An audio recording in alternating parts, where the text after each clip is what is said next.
ओम शांति। आज 9 अगस्त 2025। आज के श्री महावाक्यों में हमारे परम पिता परमात्मा शिव कहते हैं, मीठे बच्चे, ये पुरुषोत्तम संगम युग कल्याणकारी युग है। इसमें ही पढ़ाई से तुम्हें श्री कृष्णपुरी का मालिक बनना है। ये पुरुषोत्तम संगम युग कल्याणकारी युग है।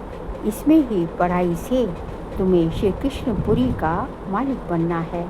प्रश्न: बाप माताओं पर ज्ञान का कलश क्यों रखते हैं? कौन सी एक रिवाज भारत में ही चलती है?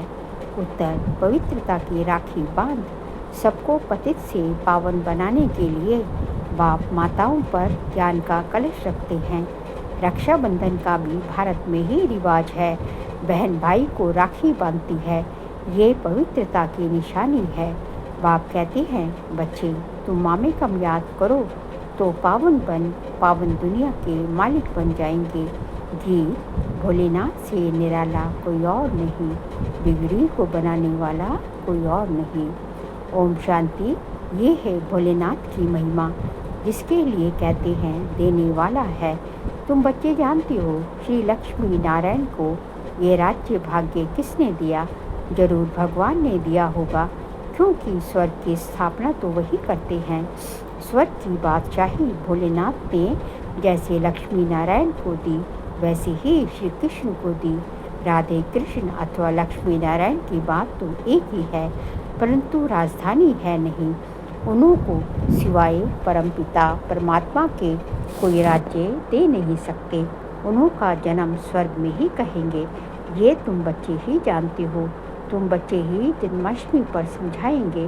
श्री कृष्ण की जन्माष्टमी है तो राधे की भी होनी चाहिए, क्योंकि दोनों स्वर्ग के वासी थे। राधे कृष्ण ही स्वयंवर के बाद लक्ष्मी नारायण बनते हैं। मुख्य बात कि उन्हों को ये राज्य किसने दिया, ये राजयोग कब और किसने सिखाया? स्वर्ग में तो नहीं सिखाया होगा, सतयुग में तो वह है ही उत्तम पुरुष। कलयुग के बाद होता है सतयुग, तो जरूर कलयुग अंत में राजयोग सीखे होंगे, जो फिर नए जन्म में राजाई प्राप्त की पुरानी दुनिया से नई पावन दुनिया बनती है। जरूर पतित पावन ही आया होगा। अब संगम युग पर कौन सा धर्म होता है, ये किसको पता नहीं। पुरानी दुनिया और नई दुनिया का वह है पुरुषोत्तम संगम युग जो गाया हुआ है। ये लक्ष्मी नारायण है नई दुनिया के मालिक। इन्हों की आत्मा को आगे जन्म में परमपिता परमात्मा ने राजयोग सिखाया, जिस पुरुषार्थ की प्रारब्ध फिर से नए जन्म में मिलती है। इनका नाम भी है कल्याणकारी पुरुषोत्तम संगम युग। जरूर बहुत जन्मों के अंत के जन्म में ही इन्हों को कोई ने राजयोग सिखाया होगा। कलयुग में है अनेक धर्म, सतयुग में था। कलयुग में है अनेक धर्म, सतयुग में था एक देवी देवता धर्म। संगम पर कौन सा धर्म है जिससे ये पुरुषार्थ कर राजयोग सीखे और सतयुग में प्रारब्ध होगी? समझा जाता है संगम युग पर ब्रह्मा द्वारा ब्राह्मण ही पैदा हुए। चित्र में भी है ब्रह्मा द्वारा स्थापना कृष्णपुरी की। विष्णु अथवा नारायणपुरी कहो, बात तो एक ही है। अभी तुम जानते हो, हम कृष्णपुरी के मालिक बनते हैं इस पढ़ाई से और पावन बनने से। शिव भगवान वाच है ना, श्री कृष्ण की आत्मा ही बहुत जन्मों के अंत के जन्म में फिर ये बनती है। 84 जन्म लेते हैं ना, ये है 84वां जन्म। इनका ही फिर ब्रह्मा नाम रखते हैं। नहीं तो फिर ब्रह्मा कहाँ से आया? ईश्वर ने रचना रची तो ब्रह्मा विष्णु शंकर कहाँ से आए? कैसे रचा? क्या छू मंतर किया जो पैदा हो गए? बाप ही उन्हों की हिस्ट्री बताते हैं। एडॉप्ट किया जाता है तो नाम बदलते हैं। ब्रह्मा नाम तो नहीं था ना। कहते हैं बहुत जन्मों के अंत में तो जरूर पतित मनुष्य हुआ। ब्रह्मा कहाँ से आया किसको भी पता नहीं। बहुत जन्मों के अंत का जन्म किसका हुआ? लक्ष्मी नारायण ने ही बहुत जन्म लिए हैं। नाम रूप देश काल बदलता जाता है। श्री कृष्ण के चित्र में 84 जन्मों की कहानी क्लियर लिखी हुई है। जन्माष्टमी पर श्री कृष्ण के चित्र भी बहुत बिकते होंगे। क्योंकि श्री कृष्ण के मंदिर में तो सब जाएंगे ना, राधे कृष्ण के मंदिर में ही जाते हैं। श्री कृष्ण के साथ राधे जरूर होगी। राधे कृष्ण प्रिंस प्रिंसेस ही लक्ष्मी नारायण महाराजा महारानी बनते हैं। उन्होंने ही 84 जन्म लिए, फिर अंत के जन्म में ब्रह्मा सरस्वती बने। बहुत जन्मों के अंत में बाप ने प्रवेश किया और इनको ही कहते हैं, तुम अपने जन्मों को नहीं जानते हो। तुम पहले जन्म में लक्ष्मी नारायण थे, फिर ये जन्म लिया। उन्होंने अर्जुन का नाम कह दिया, अर्जुन को राजयोग सिखाया, अर्जुन को अलग कर दिया, परंतु उनका नाम अर्जुन है नहीं। ब्रह्मा का जीवन चरित्र चाहिए ना, परंतु ब्रह्मा और ब्राह्मणों का वर्णन कहाँ भी है नहीं। ये बातें बाप ही बैठ समझाते हैं। सब बच्चे सुनेंगे, फिर बच्चे औरों को समझाएंगे। कथा सुनकर फिर औरों को बैठ सुनाते हैं। तुम भी सुनते हो, फिर सुनाते हो। ये है पुरुषोत्तम संगम युग, लीप युग, एक्स्ट्रा युग। पुरुषोत्तम मास पड़ता है तो 13 मास हो जाते हैं। इस संगम युग के त्यौहार ही हर वर्ष मनाते हैं। इस पुरुषोत्तम संगम युग का किसको पता नहीं है। इस संगम युग पर ही बाप आकर पवित्र बनाने की प्रतिज्ञा कराते हैं। पतित दुनिया से पावन दुनिया की स्थापना करते हैं। रक्षाबंधन का भी भारत में ही रिवाज है। बहन भाई को राखी बांधती है, परंतु वह कुमारी भी फिर अपवित्र बन जाती है। अभी बाप ने तुम माताओं पर ज्ञान का कलश रखा है। जो ब्रह्मा कुमारियाँ बैठ पवित्रता की प्रतिज्ञा कराने राखी बांधती हैं, बाप कहते हैं मामिकम याद करो तो तुम पावन दुनिया के मालिक बन जाएंगे। बाकी कोई राखी आदि बांधने की दरकार नहीं। ये समझाया जाता है जैसे साधु सन्यासी लोग दान मांगते हैं। कोई कहते हैं क्रोध का दान दो, कोई कहते हैं प्याज मत खाओ। जो खुद नहीं खाते होंगे वह दान लेते होंगे। इन सब से भारी प्रतिज्ञा तो बेहद का बाप कराते हैं।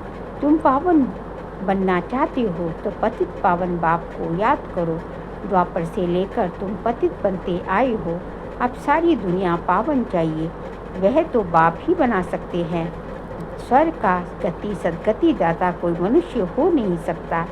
बाप ही पावन बनने की प्रतिज्ञा लेते हैं। भारत पावन स्वर्ग था ना, पतित पावन वह परमपिता परमात्मा ही है। श्री कृष्ण को पतित पावन नहीं कहेंगे, उनका तो जन्म होता है, उनके तो माँ बाप भी दिखाते हैं। एक शिव का ही अलौकिक जन्म है। वह खुद ही अपना परिचय देते हैं कि मैं साधारण तन में प्रवेश करता हूँ, शरीर का आधार जरूर लेना पड़े। मैं ज्ञान का सागर पतित पावन राजयोग सिखलाने वाला हूँ। बाप ही स्वर्ग का रचयिता है और नरक का विनाश कराते हैं। जब स्वर्ग है तो नरक नहीं, अभी पूरा रौरव नरक है। जब बिल्कुल तमो प्रधान नरक बनता है तभी बाप आकर सतो प्रधान स्वर्ग बनाते हैं। 100% पतित से 100% पावन बनाते हैं।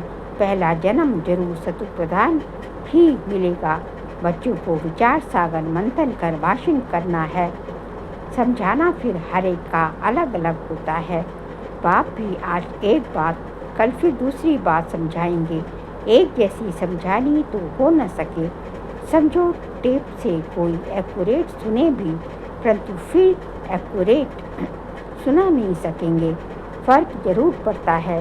बाप जो सुनाते हैं तुम जानते हो, ड्रामा में सारी नूंद है। अक्षर बाय अक्षर जो कल पहले सुनाया था वह फिर आज सुनाते हैं। ये रिकॉर्ड भरा हुआ है। भगवान खुद कहते हैं मैंने तो 5000 वर्ष पहले हूबहू अक्षर बाय अक्षर सुनाया है, वही सुनाता हूँ। ये शूट किया हुआ ड्रामा है, इसमें फ़र्क जरा भी नहीं पड़ सकता। इतनी छोटी आत्मा में रिकॉर्ड भरा हुआ है। अब श्री कृष्ण जन्माष्टमी कब हुई थी ये भी बच्चे समझते हैं। आज से 5000 वर्ष पूर्व। कुछ दिन कम कहेंगे, आज से 5000 वर्ष से कुछ दिन कम कहेंगे, क्योंकि अभी पढ़ रहे हैं। नई दुनिया की स्थापना हो रही है। बच्चों के दिल में कितनी खुशी है। तुम जानते हो श्री कृष्ण की आत्मा ने 84 का चक्र लगाया। अब फिर श्री कृष्ण के नाम रूप में आ रही है। चित्र में दिखाया है। पुरानी दुनिया को लात मार रहे हैं, नई दुनिया हाथ में है।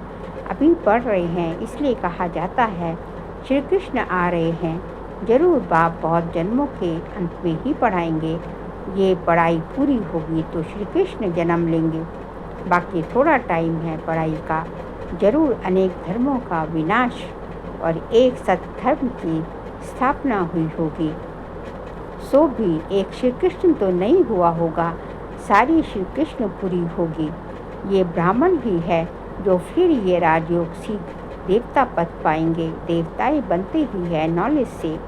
बाप आकर मनुष्य से देवता बनाते हैं पढ़ाई से।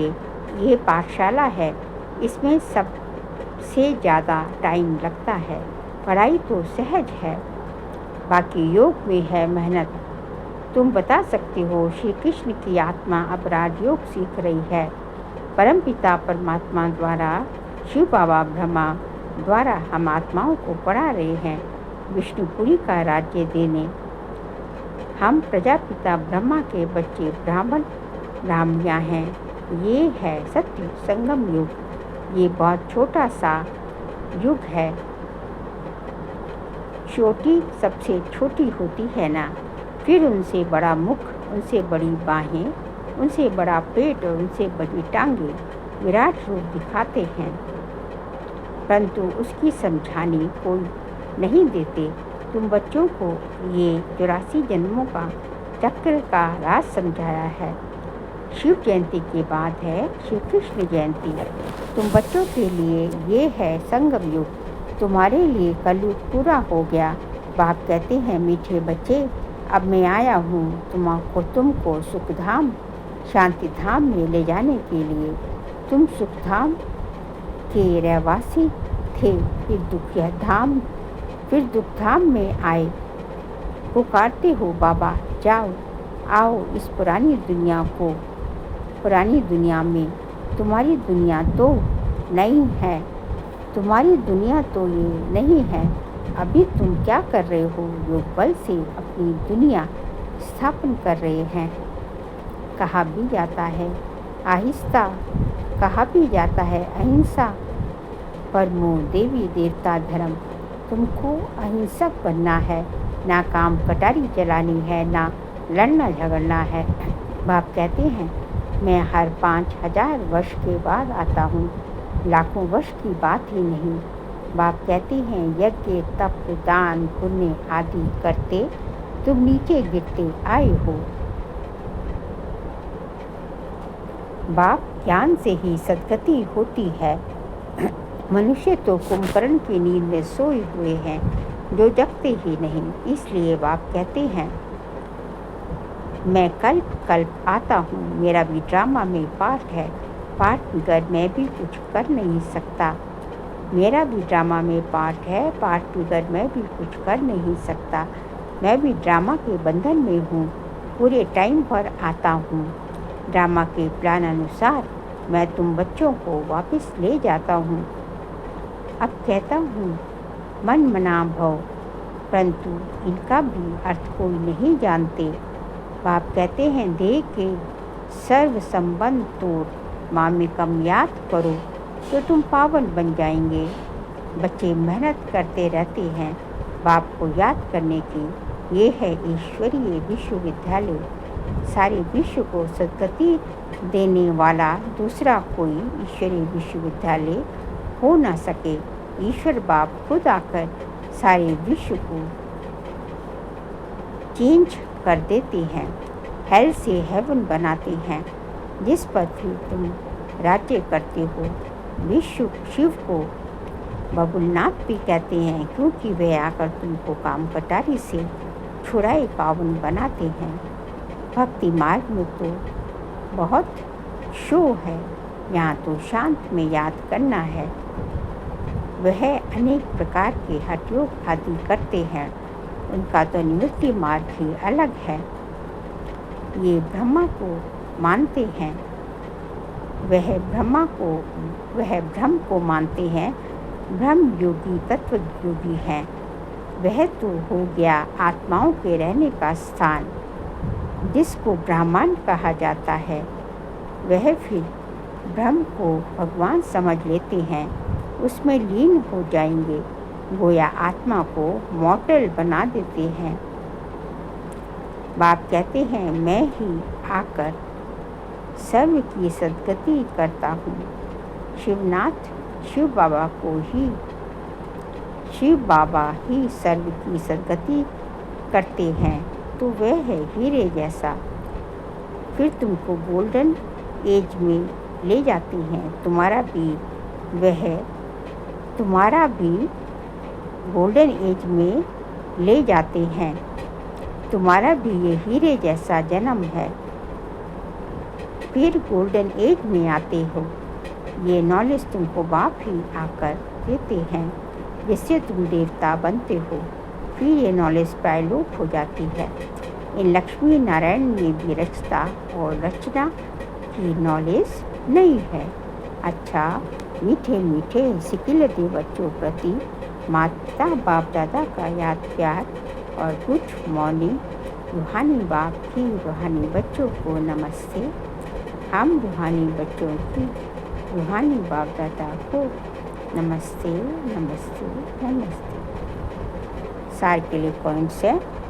इस पुरानी दुनिया में रहते डबल अहिंसक बन योग बल से अपनी नई दुनिया स्थापन करनी है। अपना जीवन हीरे जैसा बनाना है। सेकंड पॉइंट, बाप जो सुनाते हैं उस पर विचार सागर मंथन कर दूसरों को सुनाना है। सदा नशा रहे कि पुरानी दुनिया पूरी हो तो हम कृष्णपुरी में चले जाएंगे। आज का बाबा का वरदान है, अपवित्रता के नामो निशान को भी समाप्त कर शीच होलीनेस का टाइटल प्राप्त करने वाले होली हंस भव। अपवित्रता के नामो निशान को भी समाप्त कर हिज होलीनेस का टाइटल प्राप्त करने वाले होली हंस भव। जैसे हंस कभी भी कंकड़ नहीं टूटते, रत्न धारण करते हैं, ऐसे होली हंस किसी के अवगुण अर्थात कंकड़ को धारण नहीं करते। वे व्यर्थ और समर्थ को अलग कर व्यर्थ को छोड़ देते हैं, समर्थ को अपना लेते हैं। ऐसे होली हंस ही पवित्र बुद्धि आत्माएं हैं। ऐसे होली हंस ही पवित्र शुद्ध आत्माएं हैं। उनका आहार व्यवहार सब शुद्ध होता है। जब अशुद्धि अर्थात पवित्रता का नामो निशान भी समाप्त हो जाए, तब भविष्य में हिज होलीनेस का टाइटल प्राप्त हो। इसलिए कभी गलती से भी किसी के अवगुण धारण नहीं करना है। स्लोगन है, सर्वंश त्यागी वह है जो पुराने स्वभाव संस्कार के वंश का भी त्याग करता है। सर्वंश त्यागी वह है जो पुराने स्वभाव संस्कार के वंश का भी त्याग करता है। वो क्या कहलाएगा? सर्वंश त्यागी। पुराने स्वभाव संस्कार जो है वो जो है अंश का भी त्याग करना जरूरी होता है, क्योंकि यदि अंश भी बच गया तो वंश बनने में टाइम नहीं लगता। इसलिए इसका अंश का भी त्याग करना पड़ता है सर्वंश त्यागी बनने के लिए। फिर अगस्त मास का विचार का सब्जेक्ट है, सहयोगी बनना है तो परमात्मा प्यार के अनुभवी बनो। आज का पॉइंट है, कोई भी कार्य करते बाप की याद में लगाओ। कोई भी कार्य करते बाप की याद में लवलीन रहो। किसी भी बात के विस्तार में ना जाकर विस्तार को बिंदी लगाए, बिंदी में समा जाओ, बिंदी बन जाओ। बिंदी लगा दो तो सारा विस्तार, सारी जाल सेकंड में समा जाएगा और समय बच जाएगा, मेहनत से छूट जाएंगे। बिंदी बन बिंदी में लवलीन हो जाएंगे। अच्छा, ओम शांति।